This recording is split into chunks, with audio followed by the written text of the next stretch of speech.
Hello दोस्तों, आशा करते हैं आप लोग अच्छे होंगे, स्वस्थ होंगे और पढ़ते होंगे। तो दोस्तों आज फिर मैं आप लोग के बीच एक नई टॉपिक के साथ आया हूँ। दोस्तों इसमें हम पढ़ने वाले हैं जीके के 1000 महत्वपूर्ण प्रश्न। दोस्तों मेरा जीके के 1000 सीरीज चल रहा है। इससे पहले हम 200 हिस्ट्री के प्रश्न, 200 भारतीय संविधान के प्रश्न और ये मेरे ज्योग्राफी का प्रश्न चल रहा है 401 से। आज हम 526 से प्रश्न पढ़ने वाले हैं। दोस्तों अगर ये वीडियो सब अगर आप नहीं देखे हैं तो हमारे डिस्क्रिप्शन बॉक्स के अंदर जाइए, इसका लिंक लगा हुआ है, आप उसको यहाँ से देख सकते हैं। आज की जो मेरा पहला प्रश्न है, विषुवत रेखा कौन से महाद्वीप से नहीं गुजरती है? तो इस प्रश्न का उत्तर हो जाएगा ये जो है उत्तरी अमेरिका से नहीं गुजरती है। इसकी व्याख्या आप यहाँ से देखिए। 0 डिग्री अक्षांश विषुवत रेखा एशिया, अफ्रीका, दक्षिण अमेरिका महाद्वीप से गुजरती हैं। वही उत्तरी अमेरिका महाद्वीप से आर्कटिक वृत्त व कर्क रेखा से गुजरती हैं। इसमें देखिए हमारा जो अगला प्रश्न है, निम्नलिखित में से कौन सा महाद्वीप पूर्णतः हिमाच्छादित है? तो इस प्रश्न का उत्तर हो जाएगा ये अंटार्कटिका हो जाएगा। इसमें देखिए इसकी व्याख्या यहाँ से। अंटार्कटिका महाद्वीप को श्वेत महाद्वीप भी कहा जाता है। इसलिए कहा जाता है अंटार्कटिका महाद्वीप को श्वेत, क्योंकि ये पूरा इधर के एरिया जो है पूरा बर्फ़ पूरा जमा हुआ है। इस एरिया में जो लोगों को वास नहीं है, इसलिए उसे श्वेत महाद्वीप भी कहा जाता है। जो 98% जो क्षेत्रफल बर्फ़ से ढका हुआ है, यह एकमात्र ऐसा महाद्वीप है जिसका कोई मूल निवास नहीं है। इस महाद्वीप पर लगभग 2 किलोमीटर मोटी बर्फ़ की परत जमी हुई है। विश्व के अधिकतर बर्फ़ इसी महाद्वीप पर है। इसमें देखिए हमारा अगला प्रश्न है, भारत का हिमाद्री अनुसंधान केंद्र कौन सा महासागर में है? तो इस प्रश्न का उत्तर हो आर्कटिक महासागर। इसमें देखिए इसकी व्याख्या यहाँ से। भारत का हिमाद्री अनुसंधान केंद्र आर्कटिक महासागर उत्तरी ध्रुव पर स्थित है। रॉस सागर सबसे बड़ा समुद्री जैव संरक्षित क्षेत्र है। इसी में देखिए वॉस्टोक रूस पृथ्वी का सबसे ठंडा स्थल जो -89 डिग्री सेल्सियस अंकित किया गया है 1982 ईस्वी में। इसी में देखिए हमारा अगला प्रश्न है, अंटार्कटिका महाद्वीप पर भारत के अनुसंधान केंद्र कौन से हैं? तो इस प्रश्न का उत्तर हो जाएगा ये डी, जैसे कि दक्षिणी गंगोत्री है, मैत्री है, भारती, ये सभी जो अनुसंधान कार्य जो है ये अंटार्कटिका महासागर में हमारे इंडिया के हैं। तो इसका उत्तर हो जाएगा ये डी हो जाएगा। इसी में देखिए इसकी व्याख्या। अंटार्कटिक पर भारत के 3 अनुसंधान केंद्र स्थित हैं, जो दक्षिणी गंगोत्री, मैत्री और भारती। यहाँ जलवायु परिवर्तन, चिकित्सा व भूकंपीय गतिविधियों का अध्ययन किया जाता है। इसी में देखिए हमारा अगला प्रश्न है, कौन सी महाद्वीप पूर्ण रूप से दक्षिणी गोलार्ध में स्थित है? तो इसका उत्तर हो जाएगा ऑस्ट्रेलिया। देखिए इसमें व्याख्या यहाँ समझिए आप।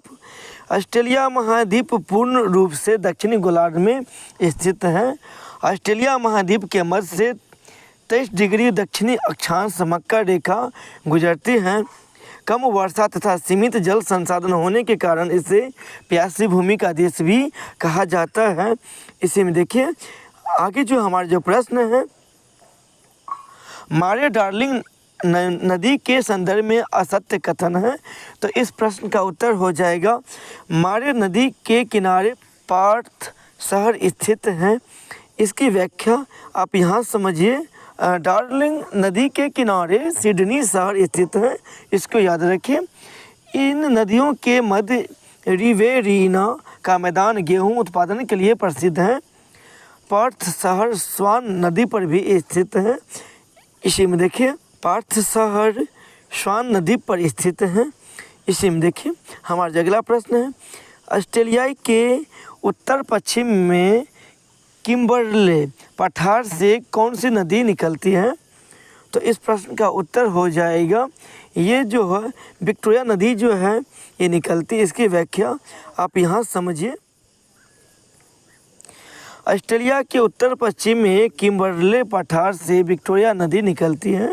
वही मार्ले व डार्लिंग नदियों के मध्य घास भूमि डाउन्स घास भूमि कहलाती है। दोस्तों आपको बता दें, पूछ लिया जाएगा ऑस्ट्रेलिया में कौन घास के मैदान में पाया जाता है, हो जाएगा डाउन्स, मतलब डाउन्स घास के मैदान ऑस्ट्रेलिया में पाया जाता है। इसी में देखिए हमारा अगला प्रश्न है, ऑस्ट्रेलिया में ग्रेट बैरियर रीफ स्थित है। तो इस प्रश्न का उत्तर हो जाएगा ये उत्तर पूर्व एरिया में जो स्थित है। यहाँ से देखिए इसकी व्याख्या, ग्रेट बैरियर रीफ ऑस्ट्रेलिया के उत्तर पूर्व में लगभग 2000 किलोमीटर से लंबी है। इसे समुद्री का बगीचा भी कहा जाता है। इसी में देखिए हमारा अगला प्रश्न है, विश्व के चारों गोलार्धों में स्थित महाद्वीप कौन सा है। तो इस प्रश्न का उत्तर हो जाएगा, समझिए, अफ्रीका महाद्वीप एकमात्र ऐसा महाद्वीप है जिसके कर्क रेखा, भूमध्य रेखा तथा मकर रेखा गुजरती है। दोस्तों आप याद रखिए इस चीज़ को, 0 डिग्री देशांतर रेखा ग्रीनविच रेखा भी गुजरती है अफ्रीका महादेश होकर। इसी में देखिए हमारा अगला प्रश्न है, भूमध्य सागर व लाल सागर को जोड़ती है। तो इस प्रश्न का उत्तर हो जाएगा ये सुएज नहर जो है भूमध्य सागर और लाल सागर को जोड़ती है। इसी में देखिए इसकी व्याख्या यहाँ से, अफ्रीका महाद्वीप के उत्तर में भूमध्य सागर व उत्तर पूर्व में लाल सागर को सुएज नहर जोड़ती है। वही इस नदी का निर्माण मिस्र देश की भूमि को काटकर यूनाइटेड किंगडम देश में किया था।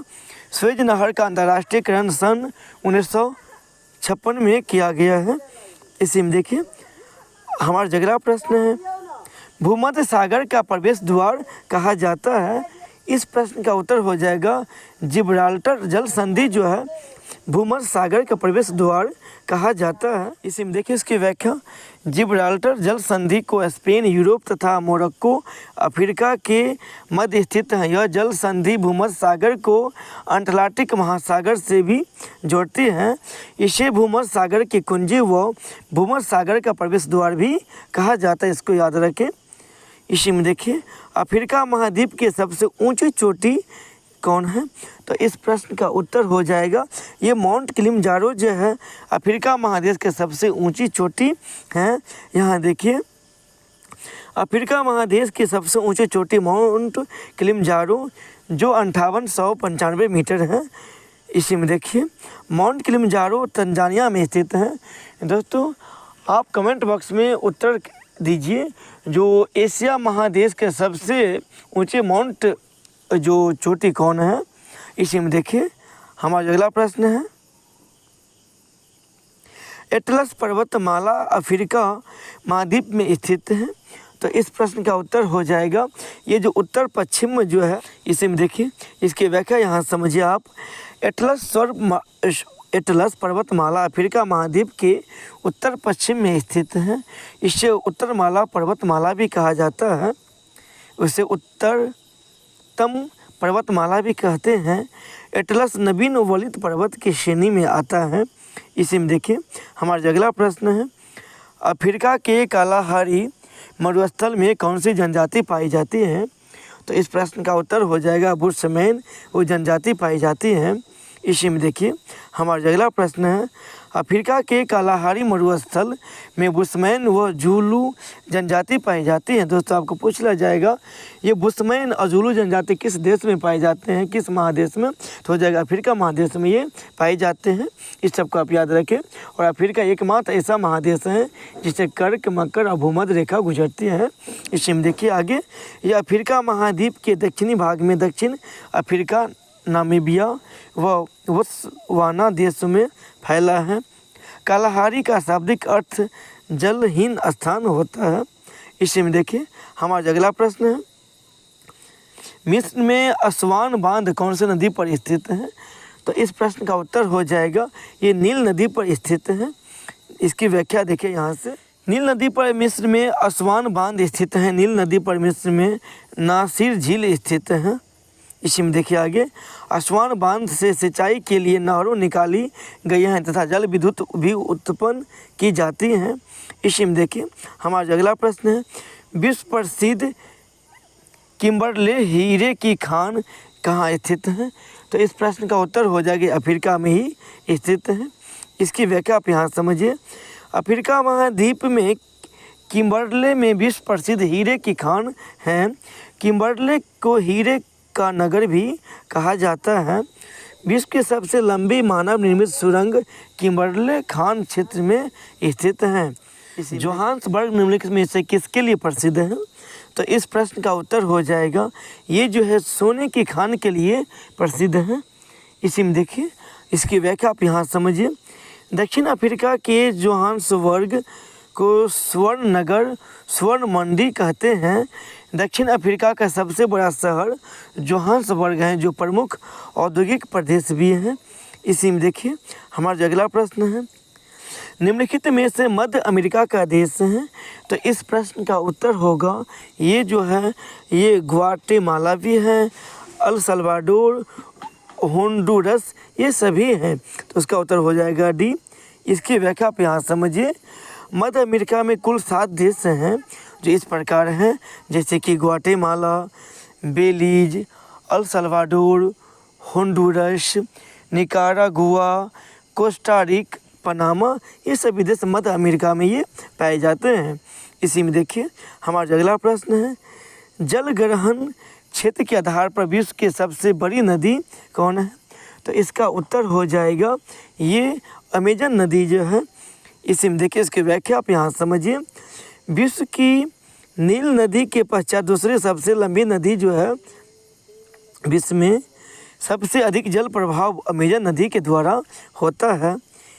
अमेजन नदी भूमध्य रेखा पर डेल्टा बनाती है।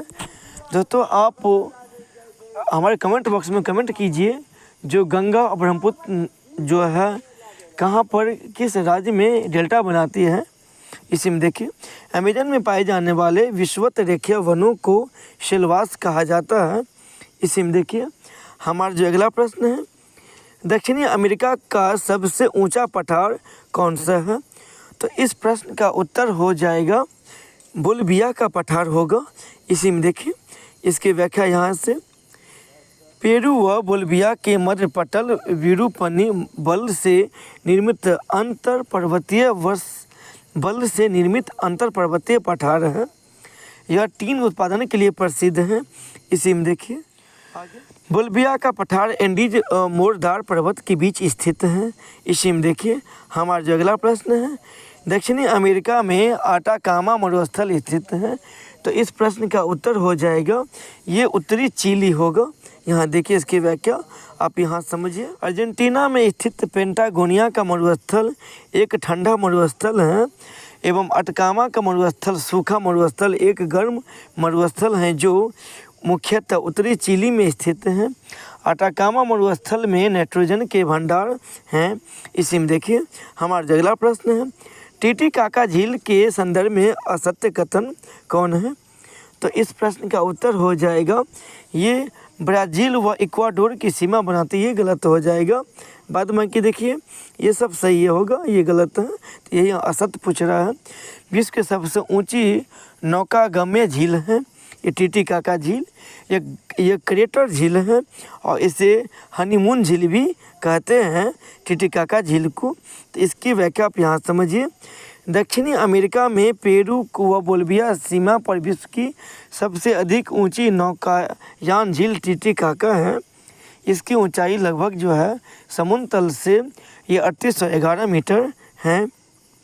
इसी में देखिए, हमारा अगला प्रश्न है, ब्राज़ील में उष्ण कटिबंधीय घास के मैदान को कहते हैं। तो इस प्रश्न का उत्तर हो जाएगा ये ब्राज़ील में जो है घास के मैदान को कंपास कहते हैं। यहाँ पे देखिए, इसकी व्याख्या, ब्राज़ील में उष्ण कटिबंधीय घास के मैदान को कंपास कहते हैं। ब्राज़ील में भूमध्य रेखीय वन शेलवास कहलाते हैं। ब्राज़ील में उपोष्ण कटिबंधीय वनस्पति पाई जाती हैं। यहाँ दक्षिण क्षेत्र की सवाना वनस्पति घास के मैदान को कंपोस्ट या कंपास भी कहते हैं। इसी में देखिए, हमारा अगला प्रश्न है, उत्तरी अमेरिका में रॉकी पर्वतमाला का विस्तार है। तो इस प्रश्न का उत्तर हो जाएगा उत्तर से दक्षिण होगा। इसी में देखिए, इसकी व्याख्या, उत्तरी अमेरिका में रॉकी पर्वतमाला उत्तर से दक्षिण की ओर फैली हुई है, जो टॉर्सरी युग का वलनदार पर्वत श्रृंखला है। माउंट एल्बर्ट जो है 4399 मीटर हैं, जो रॉकी पर्वत श्रेणी की सर्वोच्च चोटी हैं। इसी में देखिए हमारा अगला प्रश्न है, भारत में दामोदर नदी घाटी परियोजना कौन से नदी मॉडल पर आधारित है? तो इस प्रश्न का उत्तर हो जाएगा ये टेनेसी नदी की आधारित है। यहाँ देखिए इसकी व्याख्या, भारत में दामोदर नदी घाटी परियोजना का मॉडल यूएसए की टेनेसी नदी घाटी परियोजना पर आधारित है। इससे आगे जो है नेक्स्ट वीडियो में पार्ट जो है जो ज्योग्राफी के पार्ट 6 में पढ़ेंगे दोस्तों। आज की वीडियो में यहीं पर समाप्त करते हैं। धन्यवाद दोस्तों।